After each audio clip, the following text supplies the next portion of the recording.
오늘 하나님께서 우리에게 주시는 말씀은 고린도전서 10장 1절부터 13절까지 말씀입니다. 신약성경 274페이지 고린도전서 10장 1절부터 13절까지 말씀 우리 교독해서 한번 읽고 마지막 13절 말씀은 함께 읽겠습니다.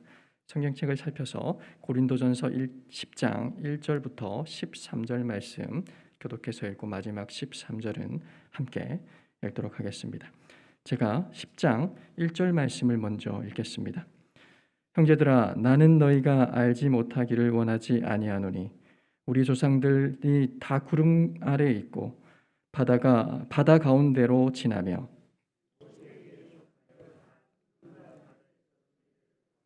다 같은 신령한 음식을 먹으며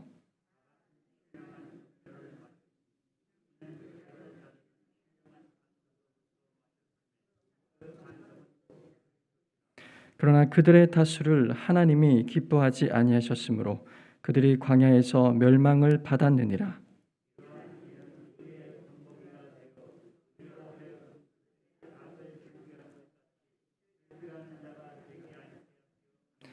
그들 가운데 어떤 사람들과 같이 너희는 우상 숭배하는 자가 되지 말라.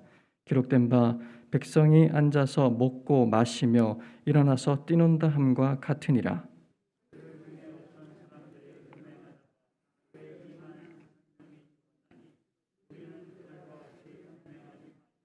그들 가운데 어떤 사람들이 주를 시험하다가 뱀에게 멸망하였나니 우리는 그들과 같이 시험하지 말자.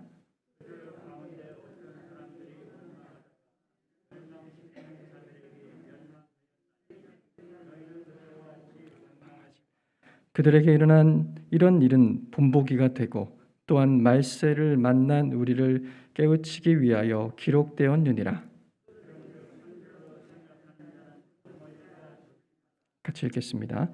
사람이 감당할 시험 밖에는 너희가 당한 것이 없나니 오직 하나님은 미쁘사 너희가 감당하지 못할 시험 당함을 허락하지 아니하시고 시험 당할 즈음에 또한 기할 길을 내사 너희로 능히 감당하게 하시느니라. 아멘. 시험도 유익하다는 제목으로 목사님 말씀 전해 주시겠습니다.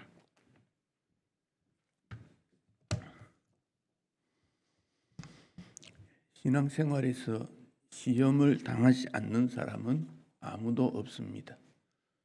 모든 사람이 시험이 있고 시험 앞에서 어쩔 줄 몰라 합니다. 두려워합니다. 이스라엘 백성들이 애굽에서 종살이 하다가 하나님의 은혜로 풀려 나왔습니다. 광야 생활을 그들은 했는데 그 광야 생활이 시험이었다. 이렇게 오늘 본문입니다. 그들의 생활은 오늘 우리의 본보기가 되는데 5절 말씀에 보면 다수를 하나님이 기뻐하지 아니했다. 그러니까 적은 사람, 몇몇 안 되는 사람은 하나님 절대 믿고 하나님의 사랑을 받았지만은 상당수는 그렇지 못했다. 그 말씀입니다. 그리고 이런 일은 오늘 우리의 본보기가 되긴데 어떤 내용인가? 6절에서는 그들이 악을 즐기한 것 같이 즐기지 마라. 악하다. 악을 즐기지 마라. 7절에서는 우상 숭배하지 마라. 8절에서는 음행하지 마라. 9절에서는 하나님을 시험하지 말라. 10절에서는 원망하지 말라. 이런 일들이 오늘 우리 세상에도 늘 일어나는데 이런 일은 11절에 우리를 깨우치기 위한 그런 구약의 역사적 사건이다. 그러므로 넘어지지 않도록 조심해라. 그렇게 말씀합니다. 우리 예수님도 사역을 하시기 전에 시험을 받은 적이 있습니다. 예수님이 받으신 시험, 하나님 편에서는 테스트입니다. 점검해 보는 겁니다. 그러나 마귀의 편에서는 유혹입니다.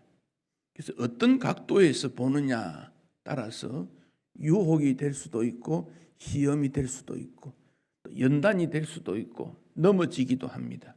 그 점을 우리가 기억해야 하겠습니다. 성령에 이끌린 예수님께서 마귀에게 시험을 받으러 광야로 가셨다 그랬습니다. 광야로 가셨다.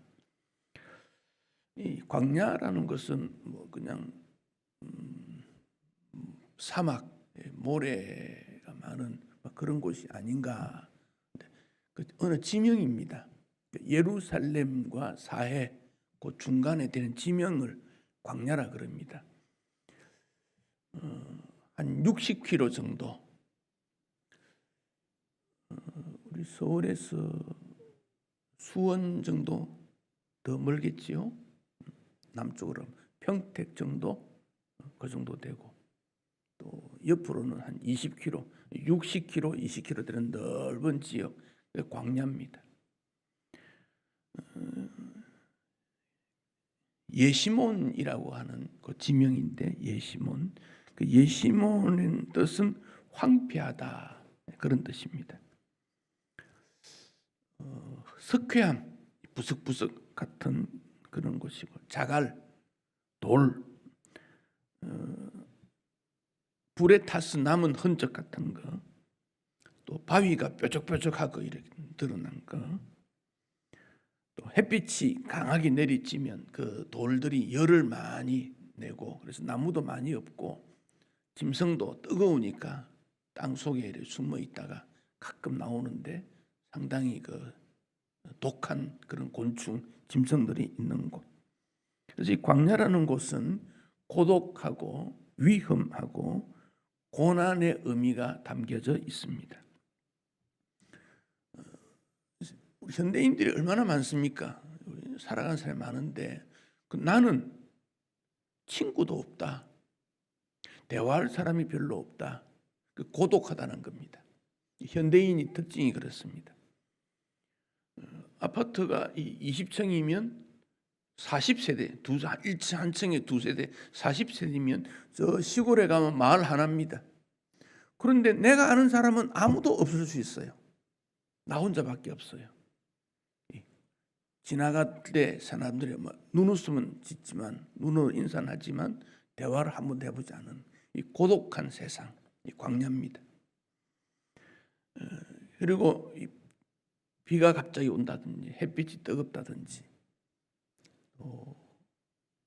위험한 곳, 사나운 어떤 짐승, 곤충, 위험한 곳, 이 광야입니다. 거기서 살아가니 편할 날이 없습니다. 낮에도 그러고 밤에도 그렇고. 그래서 광야라는 곳은 또 고독하고 위험하고 고난이 있는 곳이다. 그런 곳에서 구경만 하고 있을 수 없습니다. 잠시 구경하면 그거는 문제가 되지 않겠죠. 아, 이런 곳이 있구나. 왜냐하면 그런 곳에서 우리는 싸워 이겨야 되는 그게 인생 길이다 하는 것을 알게 됩니다. 그래서 예수님께서 그 광야에서 40일을 밤낮으로 금식하셨다 그랬습니다. 유대인들도 금식을 합니다. 근데 그들은 낮에는 금식하고 밤에는 음식을 먹습니다. 해가 있는 동안은 금식합니다. 이슬람 교도들도 그렇지요. 라마단이라서 금식 기간이 있는데 낮에는 금식하고 밤에는 먹습니다. 낮에 금식해야 되니까 많이 먹습니다. 그러니까 제대로 금식이라고 말하기 어렵습니다. 예수님의 금식, 이것은 모세가 십계명을 받을 때 밤낮으로 금식했다. 얼마나 고통스러운가 하는 걸 알 수 있습니다. 그래서 40은 특별한 숫자임을 우리가 압니다. 40년 광야 생활, 만으로 계산하면 38년쯤 되지만 해를 걸치니까 40년이 됩니다. 노아 홍수 40일간 밤낮으로 비가 내렸습니다. 엘리야가 40일을 광야로 갔다 그랬습니다. 예수님께서 부활하신 후에 40일 계셨습니다. 이전 유럽에서 그 패스트라고 하는 전염병이 돌았을 때 이제 그 당시는 다 무역이 배로 하니까 배에 물건을 싣고 가면 40일 동안 격리했다 그럽니다. 그래서 40이라는 것은 특별한 숫자가 우리에게 있음을 생각합니다. 신앙적으로는 이 40일은 잘못된 것을 끊고 새로운 것을 시작할 수 있는 것. 지금까지 우리가 했던 신앙생활이 잘했는가, 잘못했는가 이렇게 돌아보는 겁니다. 돌아보고 고칠 건 고치자. 혹은 새로운 결심을 하게 됩니다. 아, 이렇게 내가 해야 되겠다. 그런 다짐을 하게 되는 것이 됩니다. 40일 밤낮으로 금식하신 예수님께 마귀가 나타났는데 마태복음 4장 3절에 시험하는 자가 그렇게 말했습니다. 마귀를 시험하는 자라는 표현은 마태복음 4장밖에 없습니다. 마귀라는 말 그대로는 참소하는 자, 즉 하나님 앞에서 이 사람 죄가 있습니다 이렇게 말하는 사람, 그런 의미인데 마태복음 4장에서는 시험하는 자 그렇게 말했습니다. 요한복음 8장 44절에서는 이 마귀를 살인하는 자, 거짓말쟁이, 거짓의 아비 그렇게 말했습니다. 그 시험하는 자 마귀가 예수님에게 첫 번째 유혹하는 것이 먹는 문제였습니다. 네가 만일 하나님의 아들이거든, 하나님의 아들, 하나님의 능력을 가진 자이면 돌을 명령해서 떡으로 만들어 먹으라, 그런 요구였습니다. 여기 떡이라는 것은 사람이 살아가는데 꼭 필요한 것입니다. 40일을 밤낮으로 줄였으니 얼마나 우리 예수님이 시장하셨겠습니까? 인생길에 있어서도 꼭 해야 되는 일들, 그럴 때 시험이 옵니다. 해도 되고 하지 않아도 되고 그런 문제의 시험은 별로 우리가 넘어가지 않을 수 있습니다. 안 하면 되니까, 넘어가면 되니까, 기다리면 되니까. 그런데 반드시 해야 되는 문제입니다. 반드시 해야 되는 문제. 그래서 그 시험을 받으면 어떤 나에게 힘이 있으면 그 힘으로 그 시험을 이기고 싶다 하는 마음이 일어나게 됩니다. 사람이 칭찬을 받을 때 과연 내가 칭찬받을 수 있는가? 자신을 점검해 봐야 된다는 겁니다. 칭찬을 받을 때. 로버트 로시라는 분은 사람이 나에게 칭찬을 할 때 나는 채소밭에 가서 내가 의지해야 될 것이 무엇인지를 찾아본다. 칭찬받을 때 조심해라, 그런 말이죠. 사람에게 무엇인가 어떤 힘이 주어지게 될 때, 권력이라는 권력, 그때 조심해야 됩니다. 그 힘은 하나님 섬기는 데 사용하는 힘이 돼야 되지, 다른 사람을 짓누르는 데 사용되는 힘이 된다면 그 문제가 됩니다. 사람 마음에 죄가 있고 다른 사람을 짓누르는 욕망이 많으니까 그것을 끄집어내어서 경쟁시킨 것이 스포츠입니다. 그래서 스포츠는 정당하게 해야 되는데 스포츠가 정당하게 되지 않습니다. 격투기, 때리고 넘어뜨리고 뭐 이런 거는 내가 먼저 때리고 내가 먼저 힘이 가해져야 이깁니다. 이게 스포츠입니다. 그러니 이게 스포츠가 참 좋은 게 아닙니다. 어느 정도 아름다우면 다 아름답다 그러면 되는데 꼭 1등, 2등, 3등, 금, 은, 동 그렇게 또 순위를 정하니까 거기에 여러 시험이 있게 되는 겁니다.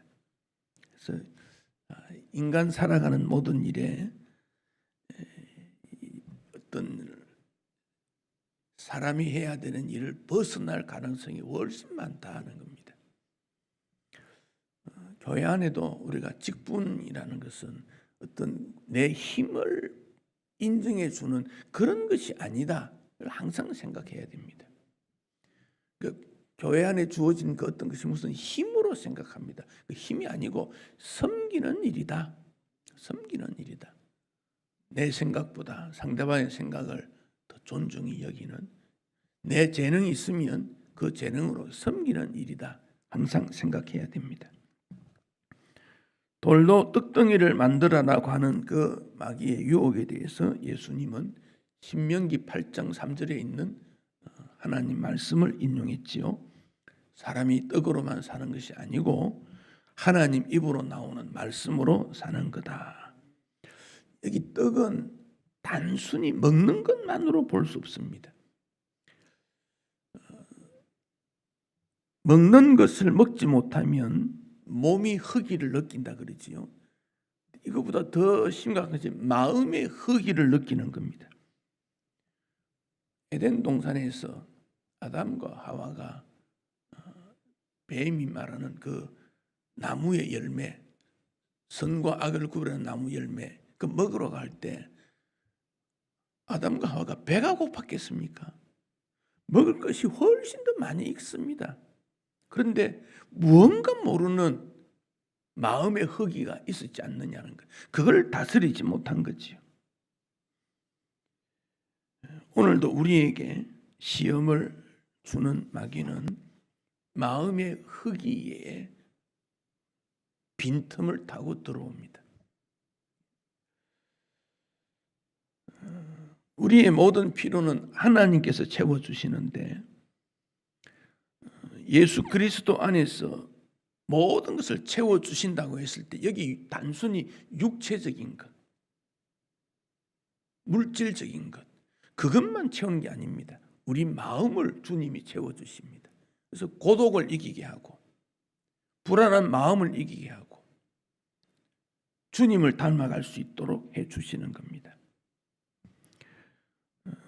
니코스 카잔차스키라고 하는 분이 수도원을 여행을 다녔습니다. 수도원에서 일어나는 일들을 메모를 하고 글도 쓰고 그렇게 했습니다. 그래서 어느 수도원에 가니까 수도하는 사람이 있는데 힘이 하나도 없는 거예요. 쓰러질 것 같습니다. 그래서 물었습니다. 아니, 나이도 좀 많으신 것 같고 수도원에서 오래 계신 것 같은데 아직까지 사탄과 싸웁니까? 너무 힘들어 보입니다. 그랬더니 그 사람이 이렇게 말합니다. 아니요, 사탄과 싸우면 벌써 끝났어요. 사탄과 싸우면 이겼는데, 그러자 그러면 누구와 싸웁니까? 하나님과 싸우는 겁니까? 아니, 내가 하나님과 싸우다니요. 무슨 말씀하십니까? 그게 아니고 하나님에게 패배하려고, 지려고 하나님 앞에 패한다, 진다. 그것 때문에 지금 싸우고 있습니다. 하나님 앞에, 말씀 앞에 나를 굴복시키는 것이 이렇게 어려운지 모르겠습니다. 그러니까 광야에서 예수님이 받으신 시험은 마귀를 싸우기 위한 것이 아니라 하나님 말씀에 순종하기 위한 것이다. 우리를 생명의 길로, 의의 길로 인도하시는 그 말씀에 순종하기 위해서입니다. 그 신앙생활은 무엇입니까? 분별력입니다. 이 일이 하나님 앞에 영광이 되는가? 성도에게 기쁨이 되는가? 그 시험 속에 하나님의 음성이 담겨져 있기 때문에 그렇습니다. 시편 119편 67절 고난 당하기 전에는 내가 그릇 행하였더니 이제는 주의 말씀을 지키나이다. 믿음의 성숙을 요구하기 때문에 그렇습니다. 사회적인 어떤 큰 변화가 있는 것도 교회를 시험하는 겁니다. 코로나로 인해서 어려움을 당할 때 교회는 어떻게 해야 될까? 이거 우리가 기도해야 됩니다. 이럴 때 교회가 어떤 방향으로 나아가야 되는가? 교회가 스스로 돌아봐야 됩니다. 교회가 잘못한 것 없을까? 무엇을 향하여 나아갔던가? IMF 왔을 때 어땠습니까? 전략하자 그랬습니다. 모든 거 긴축하고. 코로나 왔을 때 어떻게 해야 됩니까? 똑같습니다. 하나님 앞에서 낮아지는 운동. 그런데 우리 마음에 그 낮아짐이 쉽지 않습니다. 마치 내가 패배자처럼 느끼고 그렇지 않다는 것을 기억해야 합니다. 하나님 말씀 앞에 우리 자신이 어떻게 서야 될 것인가, 그런 점을 잘 기억해야 합니다. 시험이 왔을 때 어떻게 되는가? 기도하라 그랬습니다. 예수님께서 제자들에게 기도를 가르칠 때 우리를 시험에 들게 하지 마시옵고 다만 악에서 구하옵소서. 일용할 양식을 위해서도 기도해야 된다면 시험 받지 않도록 또 기도해야 된다는 겁니다. 시험 받지 않도록. 시험 받으면 모든 사람이 약하기 때문에 쓰러질 수밖에 없는 존재입니다. 목사도 예외가 아닙니다. 시험 받으면 100사람이 시험 받으면 100사람 쓰러집니다. 코로나 바이러스가 왔을 때 나는 괜찮아. 그런 사람 어디 있습니까? 100사람 전부 감염되면 아플 수밖에 없습니다. 똑같습니다. 시험의 자유를 삼은 아무도 없습니다. 믿음이 좋고 최고고 뿌리가 있고 역사가 깊고 헌신을 많이 해도 시험 당하면 쓰러집니다. 그러니까 우리 마음에 어떤 문제가 생기면 어찌할꼬 자기 자신을 이기지 못합니다. 그래서 기도해야 되는 겁니다. 시험 받으면 유혹의 장소에서 벗어나야 됩니다. 잘 달아나는 것이 넘어지는 것보다 낫다 그럽니다. 죄로부터 멀리 벗어나야 됩니다. 어느 고등학생이 친구와 함께 사진을 같이 찍었는데 그 친구가 그 사진을 가지고 그 점쟁이한테 갔습니다. 내 친구 얼굴 한번 봐주세요. 그 점쟁이가 이런 말입니다. 30살 정도 되면 죽을 것 같다. 앞으로 한 10년밖에 못 살 것 같다. 그리 말했다는 거예요. 그래서 그 친구가 깜짝 놀라가지고 사진을 찍은 친구에게 말했습니다. 너 전에 찍은 사진 가지고 가서 점쟁이한테 내가 한번 보여봤더니 너 10년밖에 못 산대. 30살 되기 전에 죽는데 얼마나 충격이겠습니까? 그런데 그 친구가 정말 30살 되기 전에 죽었습니다. 그런데 그는 이렇게 말합니다. 나는 세상에 대해서 죽고 예수 안에서 다시 살았다. 그 점쟁이 말이 맞다. 점쟁이가 죽을 상이라고 무시당했던 그가 그 말을 들었을 때 과연 나는 어떤 인생인가 고민하다가 예수님을 만났고 그래 예수 안에서 죽어야 되겠다. 말씀 안에서 살아나야 되겠다.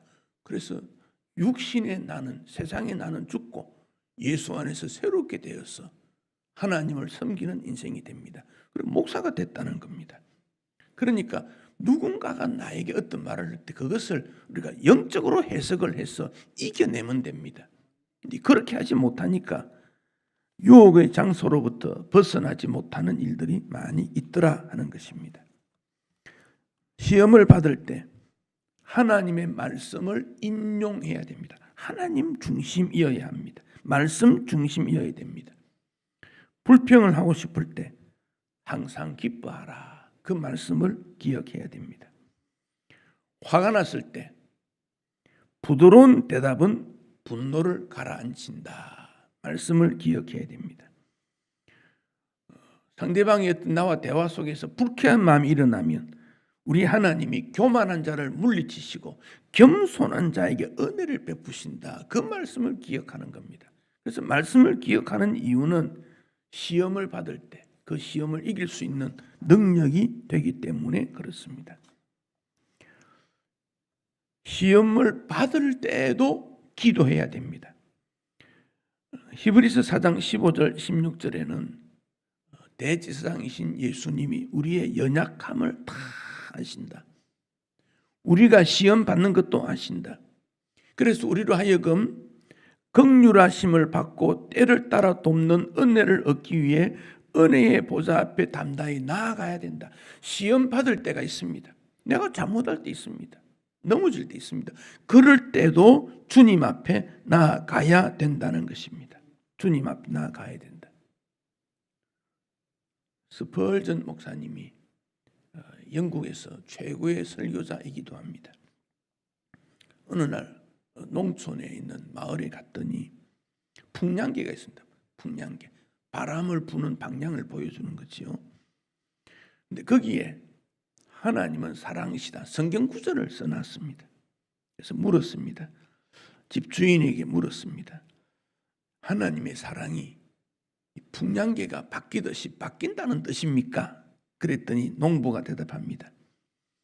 바람이 어떤 방향으로 불든지 하나님은 동일하게 사랑하신다. 그래서 써뒀습니다. 하나님은 우리가 뭐 잘하고 충성하고 능력 있고 헌신 많이 할 때만 사랑하는 것이 아니라 그렇지 않을 때도 언제든지 사랑하신다는 겁니다. 시험 받을 때도 그렇습니다. 이스라엘 백성들이 광야에서 수많은 시험, 매일 시험을 받은 겁니다. 그 광야 생활은 텐트 치고 사는 것 아닙니까? 임시 거처입니다. 그 텐트가 다다다다 붙어 그 수많은 200만 명의 텐트를 치고 한번 있다고 생각해 보십시오. 그 텐트 생활은 이야기가 옆집에 다 들립니다. 뭘 하는지 다 압니다. 또 옮기면 짐을 다 꾸려서 묶어서 매든지 뭐 짐승에 실든지 옮기는 거 아닙니까? 짐이 뭐 있겠습니까? 다 압니다. 그래서 시험 받을 수 있는 가능성이 너무 많은 거예요. 옆집 생활과 너무 이게 단지 보호받는 안전한 벽이 없습니다. 그러니 갈등도 많고 음행의 일도 많고 미워하는 일도 많고 비교하는 일도 많고 다투는 일도 많은 겁니다. 그럴 때 주의 말씀을 통해서 나아가지 않으면 안 된다는 겁니다. 그 이스라엘 백성들의 광야 생활은 오늘 우리와 똑같다. 그 모범이 되는 것을 기억해야 된다는 겁니다. 시험 받을 때 이웃에게, 형제 자매에게, 동료에게 기도해 달라 요청해야 됩니다. 그런데 오늘날은 기도해 달라고 요청도 하지 않고 자기도 기도하지 않습니다. 자기도 기도하지 않으니까 쓰러지고 기도 요청하는 것이 마치 부끄러운 것으로 생각하고 또 기도로 도와주는 분도 그것을 나는 당신을 위해 뭘 해준다 그런 게 아닙니다. 하나님의 은혜를 구하는 겸손한 마음으로 기도해야 됩니다. 그래서 기도자의 태도가 참 중요합니다. 나는 잘하고 너는 못하니 못하는 너를 하나님이 변해주기를 그게 아니라는 겁니다. 우리 모두가 죄인으로 하나님의 은혜가 필요하기 때문에 그렇습니다. 어느 교회 성도가 수술을 받았습니다. 아내는 믿음이 있고 남편이 믿음이 없는데 그 남편이 교회 왔다 갔다 하는 정도인데 수술을 해야 된다 그러니까 예배를 드리고 수술하도록 그렇게 했습니다. 수술 후에 빨리 회복이 되면 좋은데 염증이 더 생겨서 몸이 더 아파서 재수술을 했습니다. 그때도 목사님이 가서 기도를 했습니다. 낫지가 않습니다. 또 세 번째 수술을 했습니다. 환자도 괴롭지만 목사의 마음도 무거웠습니다. 그가 초신자인데 몸도 약해지고 이런 일로 낙심이 되면 원망하지 않겠는가? 신앙으로부터 멀어지지 않겠는가? 그런데 오히려 그는 목사의 신방과 기도를 감사히 여겼습니다. 내가 죄가 많아서 고생하는 것 같습니다. 뭐 그런 정도 답변하니까 목사의 마음이 위로가 되고 또 기도를 했습니다. 2달 동안 병원에 입원하면서 3차례 큰 수술을 받았으니 몸이 약해질도록 약해졌습니다. 그 딸이 미국에 있는데 한국에 돌아와 간병할 정도로 위험한 지경에까지 갔습니다. 그런데 놀랍게도 건강이 조금씩 회복되면서 더 중요한 것은 믿음이 좋아졌다는 겁니다. 그 아내에게 이리 말합니다. 내가 병이 나오면 교회 열심히 나가고 장로가 돼야 되겠다. 현실적으로 장로가 되는 게는 나이도 많고 어렵지만 그 마음이 일꾼이 되겠다는 고백을 했다는 것에 고마움이 느꼈습니다.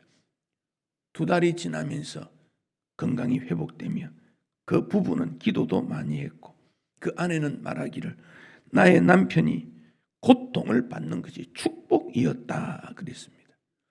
조금 아파서 수술해서 나았다면 옛날에 좋지 못한 습관을 고치지 못했을 것인데 2달 동안 병원에 있으면서 좋지 못한 습관도 완전히 버려졌다는 겁니다. 그리고 그 고생과 고난을 통해서 인생의 연약을 깨닫고 회개 기도를 하면서 건강이 회복됨으로 완전히 새로운 사람이 되었더라. 우리가 볼 때에는 나에게 있는 고난이 빨리 지나가고 아픔이 빨리 지나가면 좋겠다 그렇게 생각되는데 하나님의 뜻은 다를 수 있더라는 겁니다. 그 고난을 통해서 그가 바른 성도가 되고 바른 길을 가고 옛 생활을 고칠 수 있는 그런 하나님의 욕구가 있었다는 것입니다. 그래서 고난이나 고통이 시험이 오히려 변화를 주어서 믿음의 일꾼으로 이 시험이 축복이 된 것입니다. 그래서 우리가 함께 기도하는 것은 중요합니다. 내가 열심히 자녀를 위해 기도했는데 내 자녀에게 왜 이런 일이 생겼을까? 하나님의 뜻이 무엇인가 그게 있다는 겁니다. 열심히 분명히 기도했으면 믿음으로 기도했으면 하나님의 뜻이 있을 것입니다. 그 뜻이 이루어지기를 또 기도해야 합니다. 기도의 요청을 받는 사람은 책임이 있습니다. 그 책임을 감당할 수 있는 그래서 교회가 아름다운 신앙 공동체를 이루어서 함께 이 땅을 싸워 이겨 나가게 되는 것입니다. 본문 13절에서는 사람이 감당할 시험 밖에는 너희가 당한 것이 없나니 사람 당하는 시험은 감당할 수 있는 거다. 어쩌면은 바울이 고린도 교회를 위로하는 말 같기도 합니다. 그 이유는 우리 하나님은 감당할 수 있는 시험만 허락하는 것이다. 우리에게 소망이 됩니다. 또 시험이 있을 때 반드시 하나님은 피할 길을 주고 감당할 수 있도록 해주신다. 그 이유는 무엇입니까? 우리 하나님은 미쁘시기 때문에, 즉 신실하시기 때문에. 하나님은 변하는 분이 아니라 저 성도가 하나님께서 좀 미우니까 고난을 통해서 버릇 고쳐야 되겠다. 하나님은 그런 분이 아니라 그런 말입니다. 모든 성도를 동일하게 사랑하십니다. 그 신실하신 하나님은 변함이 없기 때문에 시험이 왔을 때 그 시험을 이길 수 있는 능력도 주신다. 그 말씀입니다. 시험을 받을 때, 특히 범죄의 시험을 받을 때 우리가 조심해야 될 것은 그 결과가 무겁고 엄중하다는 사실입니다. 다윗이 밧세바 범죄 후에 밧세바의 남편도 그는 죽이는 계획을 세웠지 않습니까? 하나님께서 나단 선지자를 통해서 깨우침을 주었고 회개의 기회를 통해서 다윗이 용서를 받았지만은 다윗 집안에 칼이 떠나지 않는다. 칼이 떠나지 않는다. 아들하고 다윗 아들끼리 얼마나 분쟁이 일어납니까? 우리가 그 일들을 기억해야 됩니다. 기억해야 됩니다. 인생이 이 땅을 살아가는 일에 시험받지 않는 인생은 아무도 없습니다. 나이 관계없습니다. 신앙의 연륜과 관계없습니다. 직분과 관계없습니다. 항상 시험이 있다. 기억해야 됩니다. 하나님이 사랑하시는 자일수록 시험이 더 클 수 있습니다. 그러나 그것 때문에 우리가 두려워할 필요는 없지만 그 시험을 받았을 때 나에게 있는 작은 믿음으로 이 시험을 물리치고 극복하고 그 시험의 뜻을 찾아야 되는 그 사명이 우리에게 있습니다. 그 시험은 우리가 감당할 수 있습니다.